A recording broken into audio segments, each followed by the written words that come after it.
های گایز، امروز در مورد کشور میخوایم با هم صحبت کنیم که برای همه شما مناسبه.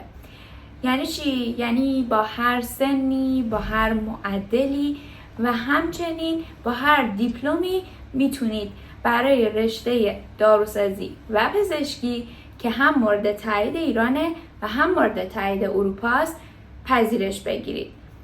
و همچنین این دانشگاه رنکینگ جهانی 900 داره.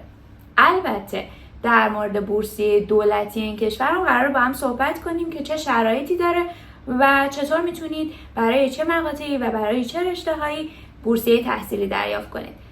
پس همراه من باشین. خب اول از همه بگیم که کدوم دانشگاه مورد تایید وزارت بهداشت ایران هستن. اولین دانشگاه بلگراده و دومیش دانشگاه کراگوایتس هستش. دانشگاه کراگوایتس از لحاظ شهریه خب مناسب تره نسبت به دانشگاه بلگراد و دانشگاه کراگوایتس برای رشته پزشکی شهریه سالانه 5000 یورو که هر ترم معادل 2500 یورو باید پرداخت کنید و برای رشته داروسازی شهریه سالانه 3000 یورو و برای هر ترم معادل 1500 یورو پرداخت میکنید. اقساطش هم با فاصله زیاد هستش، یعنی از این بابت میتونید برای اقساط دو قسط دانشگاه خیلی نگران نباشید، چون ابتدای ترم اول قسط اول رو پرداخت میکنید و تا انتهای ترم دوم امکان پرداخت قسط دوم رو دارید. برای رشته‌های پرستاری، کامپیوتر و همچنین اقتصاد هم میتونید برای این دانشگاه اقدام کنید که شهریه سالانه 2400 دلار هستش، یعنی هر ترم معادل 1200 دلار. 1200 یورو. زبان تحصیل توی این دانشگاه به زبان انگلیسی هستش و شما میتونید بدون دوره کالج، بدون دوره زبان در این دانشگاه مستقیما وارد کورس اصلی بشید. در مورد رشته دندون پزشکی هم خیلیاتون ازم پرسیده بودین که ما شنیدیم رشته دندون پزشکی به زبان انگلیسی قراره امسال اضافه بشه و چند ساله که در مورد این قضیه دارن صحبت میکنن و خواستم بهتون بگم که تا این لحظه که من دارم ویدیو رو برای شما آپلود میکنم این رشته در این دانشگاه به زبان انگلیسی ارائه نمیشه و متاسفانه این خبر صحت نداره. در مورد بورسیه تحصیلی دانشگاه، بورسیه دولت صربستان برای یه سری مقاطع تحصیلی و همچنین یه سری رشته‌های تحصیلی ارائه میشه و خب شرایط سنی داره که در ادامه حتما در موردش صحبت میکنم. شهریه شما رایگان میشه، خوابگاهتون رایگان میشه و همچنین حقوق ماهانه میتونید دریافت کنید. خب بریم سراغ شرایط سنی که خیلی در موردش سوال پرسیده بودین و خب خیلی این آفر میتونه گزینه مناسبی باشه برای کسانی که گپ تحصیلی بالایی دارن، سن بالایی دارن و میخوان توی اروپا درس بخونن، حالا داروسازی یا پزشکی بخونن، چون اکثر کشورهای اروپایی به این صورته که گپ تحصیلی بالا ریسک ویزا دارن و نمیتونن اقدام کنن. برای همین این گزینه میتونه خیلی گزینه مناسبی براشون باشه و همچنین با هر سنی حتی تا سن 40 سال هم میتونن اقدام کنن و از این بابت مشکلی نداره. در مورد اینکه با چه دیپلمی میتونیم اقدام کنیم باید بهتون بگم که با هر دیپلم 12 ساله‌ای میتونید اقدام کنید، یعنی چه رشته تجربی باشه، چه ریاضی باشه، چه انسانی باشه، حتی کاردانش در صورتی که مقطع کاردانی هم داشته باشید میتونید اقدام کنید. خب بریم سراغ این موضوع که اصلا چطوری پذیرش بگیریم و شرایط کلی چیه. خب بچه ببینید، شما برای ورود به دانشگاه به 100 امتیاز نیاز دارید. این 100 امتیاز رو چطوری به دست میاریم؟ در ادامه بهتون میگم. شما 40 نمره از این 100 نمره مربوط به معدلتونه که از قبل این رو به دست آوردید. مثلا بخوام توضیح بدم بهتون اینطوریه که اگر معدلتون 15 از 20 هستش، این 15 نمره رو ضرب در 2 میکنید برای اینکه بخواید از 40 نمره حساب کنید. یعنی شما 30 نمره از 40 نمره رو از قبل کسب کردید. 20 نمره بعدی از طریق مصاحبه زبان به دست میاد. یه لحظه صبر کنید، استرس نگیرید تا بهتون بگم باید چیکار کنید. همه این مراحلی که بهتون میگم از طریق ما، به کمک ما انجام میشه و اصلا جای نگرانی نیستش. این دوتا فیلتری که برای ورود وجود داره کاملا توسط ما به شما کمک میشه و هیچ جای استرس و نگرانی نداره. اینو از اول کار بهتون بگم که بدونید شرایط اصلا به چه صورتیه.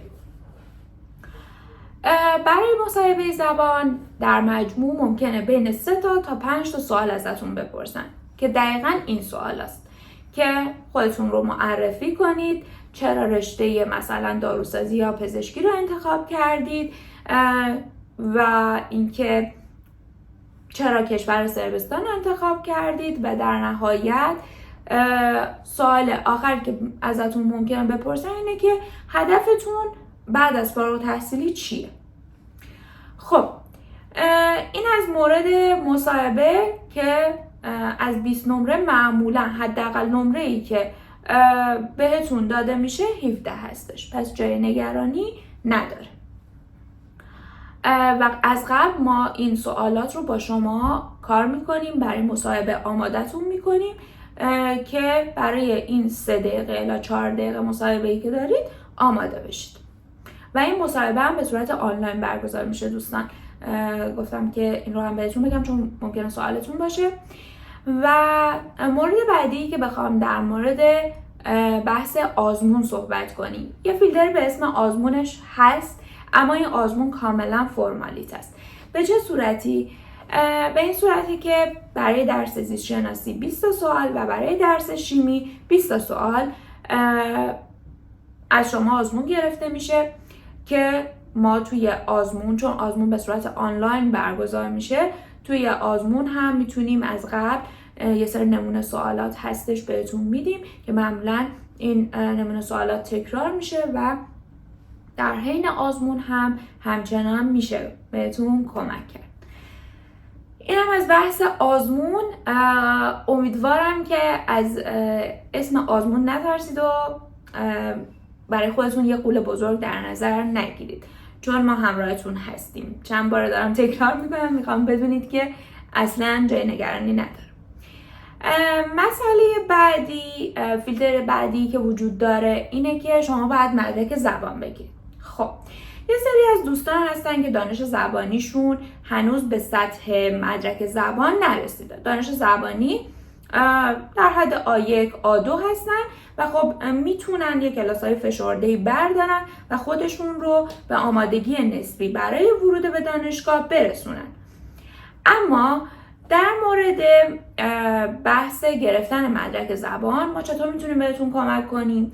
ما میتونیم 2 هفته‌ای بهتون کمک کنیم که مدرک زبان بگیرید.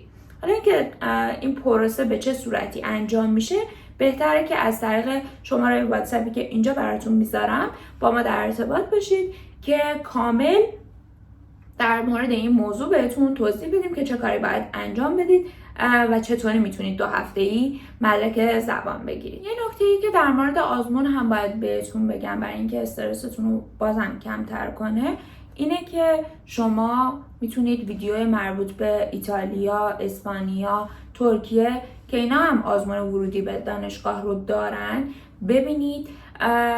البته باید بگم که آزمون ترکیه، یوس ترکیه و همچنین آزمون آیمت ایتالیا، این دوتا رقابت بالایی دارن و خب نیاز به تلاش دارن که شما بتونید قبولی در این آزمون رو به دست بیارید. و در مقایسه با آزمون صربستان، خب آزمون صربستان خیلی راحت تره و میشه گفت فرمالیت است. این هم از موردی که باید توضیح میدادم. خب بریم در مورد تمکن مالی صحبت کنیم. بچه‌ها این بحث تمکن مالی توی کشورهای اروپایی وجود داره و حالا به شکل‌های متفاوتی باید شما اثبات کنید که تمکن مالی دارید که برید اونجا و از پس هزینه‌های زندگیتون بر بیاید. برای خب کشورهای مثل ایتالیا، اسپانیا شما گردش حساب چند ماهه نیاز دارید. یعنی باید چند ماه این پول در حسابتون گردش باشه. اما برای کشور صربستان کافیه که به مدت 24 ساعت مبلغ 9000 یورو با ارز دولتی توی حسابتون قرار بدید و بعد از گرفتن نامه تمکن مالی از بانک میتونید پول رو از حساب خارج کنید که خیلی از بچه‌ها این پول رو به مدت 1 روز قرض میگیرن و توی حسابشون میذارن. اگر که حالا به صورت نقد یا ریالی توی حسابتون پول ندارید، اینم یه راهکاره که بچه‌ها ازش استفاده میکنن. مسئله‌ای که هستش اینه که در مورد ریسک ویزا میپرسید، اینکه پروسه ویزا دهی توی سفارت صربستان راحته یا نه سخت میگیرن. بچه‌ها در مورد پروسه ویزا دهی پروسه خیلی راحتی داره، هم برای گرفتن وقت سفارت و هم برای دریافت ویزا پروسه راحتی رو در پیش دارید که هم برای گرفتن وقت ویزا، هم برای در واقع وقت سفارت، هم برای چک لیست سفارت که باید آماده کنید ما بهتون کمک میکنیم و اگر چک لیست سفارتتون کامل باشه و نقص مدرک نداشته باشید و همچنین تمکن مالیتون هم اوکی باشه، شما به راحتی میتونید ویزاتون رو دریافت کنید و اصلا به سختی و ریسک ویزای حالا کشورهایی که معمولاً کشورهای اروپایی که حساسیت بیشتری دارن برای سفارتشون نیستش و داشتن همین چک لیست و نامه تمکن کفایت میکنه. یه مورد دیگه که بخوام در مورد سفارت بهتون توضیح بدم اینه که شما نیاز به ارائه سند ملکی یا چنین مدارکی ندارید، فقط همون 9000 یورو به مدت 24 ساعت رو برای تمکن مالی احتیاج دارید. دوستانی هم که گپ تحصیلی بالایی دارن، همونطوری که حالا در ابتدای ویدیو هم توضیح دادم، ریسک ویزایی ندارید. تا این لحظه دوستانی بودن که با سن بالا هم اقدام کردن و پروسه ویزاشون هم انجام شده و مشکلی نداشتن. پس از این بابت نگران نباشید و میتونید تا سن 40 سال هم حتی اقدام کنید. خب بچه در مورد شهریه دانشگاه من یه نکته‌ای رو باید داخل پرانتز بهتون توضیح بدم، اینکه شهریه دانشگاه صربستان و همچنین 2 کشور دیگه پاکستان و اسپانیا تقریبا میشه گفت 3 تا کشوری هستن که ارزون ترین شهریه برای رشته داروسازی رو دارن. پس شما میتونید شرایط تحصیل توی کشور پاکستان رو توی این ویدیو ببینید و شرایط تحصیل توی کشور اسپانیا رو توی این ویدیو ببینید. کامل سیر تا بیاد، مثل همین ویدیو در مورد این 2 تا کشور هم توضیح دادم. فقط یه سری مقایسه ها من توی این ویدیو انجام میدم که بتونید بهتر تصمیم بگیرید. حالا به هر دلیلی شما ممکنه که کشور پاکستان رو انتخاب نکنید و تو این مورد قطعا اسپانیا و همچنین صربستان گزینه‌های بهتر میتونن براتون باشن. خب به این دلیل که توی اروپا هستن، از لحاظ کیفیت زندگی ممکنه تفاوت داشته باشه ولی از لحاظ شهریه‌ای خیلی تفاوت آنچنانی نداره. از لحاظ هزینه زندگی همچنین، حالا در ادامه برای صربستان هم بهتون توضیح میدم که در مقایسه با پاکستان تفاوت آنچنانی نداره. و فقط یک موضوع دیگه در مورد بخشنامه وزارت بهداشته که باید بهتون توضیح بدم. اینجا من بخشنامه وزارت رو براتون میذارم. شما طبق این بخشنامه که برای ورودی های ژانویه 2025 به بعد در نظر گرفته شده و این بخشنامه برای الان، یعنی که من دارم ویدیو رو ضبط میکنم هستش. ممکنه شما 1 سال بعد 2 سال بعد این ویدیو رو ببینید و این بخشنامه تغییر کرده باشه. پس این رو زمانی که دارید اقدام میکنید و میبینید حتما از من استعلام بگیرید. در مورد بخشنامه همونطور که میبینید گفته شده که الزاما شما باید برای تحصیل در رشته داروسازی مقطع بالاتر از کارشناسی رو انتخاب کنید، یعنی یا مقطع ارشد انتخاب کنید یا مقطع دکترا. خب طبق این بخشنامه تنها کشوری که مقطع دکترا ارائه میده پاکستان هستش که برید توی ویدیو کامل توضیح دادم، سیر تا پیازش رو گفتم و میتونید ببینید. ولی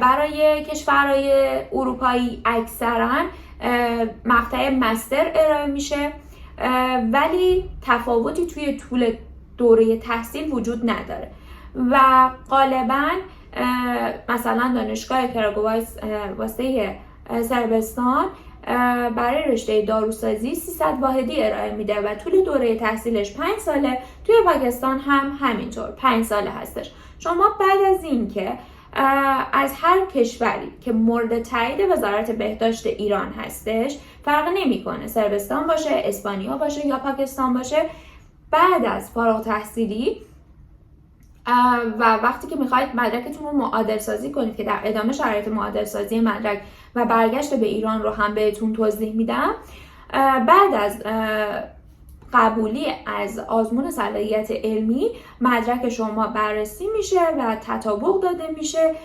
با ریز واحدهایی که در ایران ارائه میشه و در نهایت اگر لازم باشه واحدی رو پاس کنید که حالا تفاوت سیستم آموزش بین دو کشور باشه رو بهتون میگم که نهایتا 1 ترم شما لازم باشه که اضافه تر بخونید. بازم این بستگی داره به کشوری که انتخاب میکنید و تطبیق واحدی که ایران نسبت به اون کشور داره. بعد در رابطه با بحث پس طول دوره تحصیل رو هم بهتون گفتم، هر 5 ساله هستن. شهریه دانشگاه اسپانیا 1500 یورو هستش، ولی خب از لحاظ زبان تحصیل با پاکستان و سربستان تفاوت داره. زبان تحصیلش اسپانیاییه، برای همین خب ممکنه که برای کسایی که زبان انگلیسی بلد باشن یه زبان جدید باشه و خب این شرایط رو داره و این دیگه بستگی به شما داره که چه فاکتورهایی برای ورود به دانشگاه براتون مهم باشه.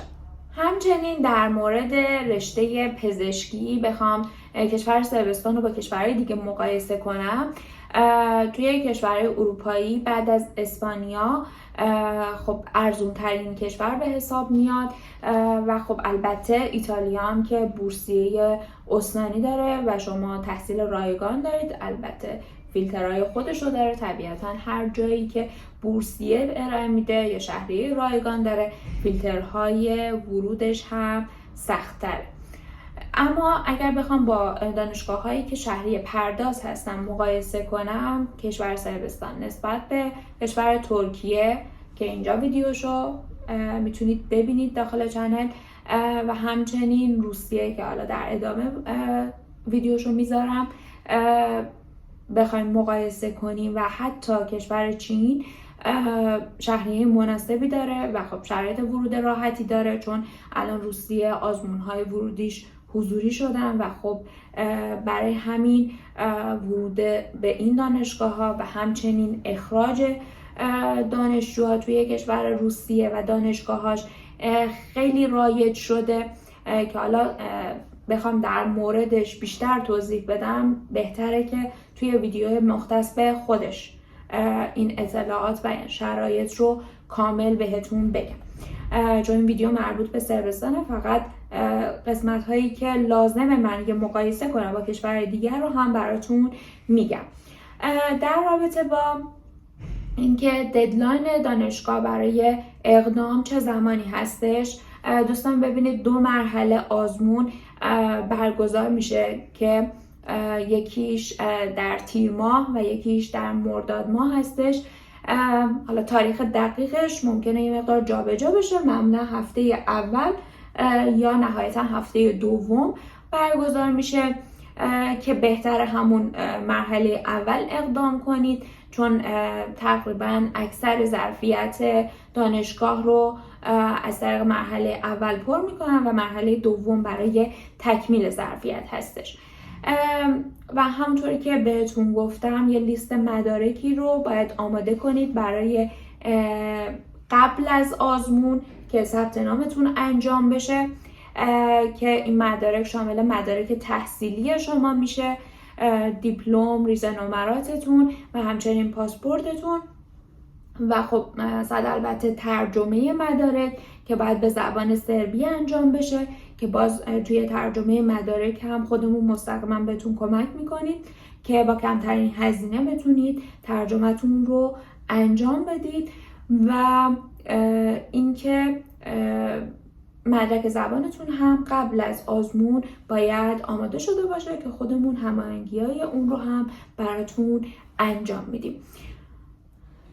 در مورد هزینه زندگی و هزینه اسکان خب مسلماً به لایف استایل شما بستگی داره، اما اگه بخوام به صورت کلی در مورد این قضیه صحبت کنم، اول اینکه این سایت میتونه بهتون خیلی کمک کنه که با توجه به لایف استایل خودتون هزینه زندگیتون رو محاسبه کنید. ریز خریداتون هم میتونید تو این سایت ببینید. اما اگر بخوام به تفکیک در مورد هزینه اسکان و هزینه زندگی یعنی خورد و خوراک باهاتون صحبت کنم، برای خورد و خوراک حداقل 100 یورو الی 150 یورو برای خورد و خوراک نیاز دارید برای در واقع خورد و خوراک یک ماهتون. و اینکه برای هزینه اسکان هم بسته به اینکه بخواید تک نفره بمونید یا با 1 الی 2 حتی 3 نفر هم شیر کنید، این امکان وجود داره. میتونید اگر سویت تک نفره بخواید بگیرید یا با 1 نفر شیر کنید، سویت های 20 الی 30 متری هستن که از 170 یورو تا تقریبا 220-250 یورو میتونید پیدا کنید که باز توی پیدا کردن محل اسکان هم ما بهتون کمک میکنیم و حتی همخونه بهتون معرفی میکنیم. در مورد اینکه بخواید خونه خب بزرگتری بگیرید، این دیگه بستگی به خودتون داره. طبیعتا هرچه خونه بزرگتر باشه امکانات بهتری داشته باشه، اینطوری شما باید هزینه بیشتر پرداخت کنید. ولی اگر تعداد افراد خونه بیشتر باشه که این هزینه شیر میشه بینتون و مسلما هزینه زندگیتون پایین تر میاد. ولی این خونه ها معمولا از 40 متر تا 70 متر رو بخوایم در نظر بگیریم، از 250 یورو شما میتونید خونه پیدا کنید تا 400 یورو به صورت معمول و اینکه این هزینه بین هر تعدادی که هستید شیر میشه. اگر بخوام در مورد کار دانشجویی هم باتون صحبت کنم، شما برای کار دانشجویی هفته 20 ساعت اجازه کار دارید، اما 2 تا فاکتور مهم برای کار دانشجویی رو نه تنها برای صربستان، برای همه کشورها باید در نظر بگیرید که قبل از ورودتون به اون کشور سعی کنید یه مهارت پولساز یاد بگیرید که من پیشنهادم خدمات زیباییه که حالا دختر خانم‌ها میتونن توی مهارت‌های آرایشگری یا کاشت ناخن یا اینجور مواردی کارهای جنرال رو اقدام کنن و همچنین برای آقایون بسته به مهارت‌هایی که دارید میتونید درآمد داشته باشید و اینکه یه تسلط نسبی و کمی به زبان رسمی اون کشور هم لازمه. ولی خب لازم نیست که به سطح بالایی برسونید این زبان رو، همون در حد سطح آ1 کفایت میکنه. خب بریم سراغ بخش هیجان انگیز ویدیو که منتظرش بودین، در مورد بورسیه دولت صربستان که تنها شرطی که برای دریافت این بورسیه وجود داره اینه که شرط سنیه. برای مقطع کارشناسی حد اکثر سن 21 سال، برای مقطع کارشناسی ارشد حد اکثر سن 25 سال و برای مقطع دکترا حد اکثر 35 سال الزامیه. اینکه چه شرایطی داره، یعنی چه مزایایی برای شما داره بورسیه دولت، به این صورته که شما شهریتون رایگان میشه، خوابگاهتون رایگان میشه، وعده غذایی رایگان دریافت میکنید و همچنین حقوق ماهانه معادل 18,000 دینار میتونید دریافت کنید.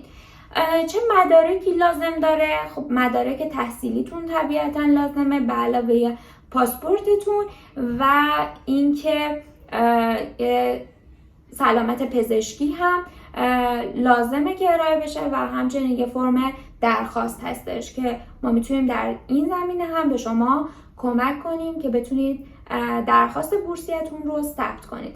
اما باید بدونید که تا 12 خرداد فرصت دارید که درخواستتون رو ثبت کنید و شانستون رو امتحان کنید. اینو بدونید که خب این بورسیه ها توی رقابت قرار میگیرید و شما رو با کسایی که درخواست بورسیه دادن مقایسه میکنن شرایطتون رو و در نهایت بر اساس ظرفیتی که دارن درخواست شما رو میپذیرن یا رد میکنن.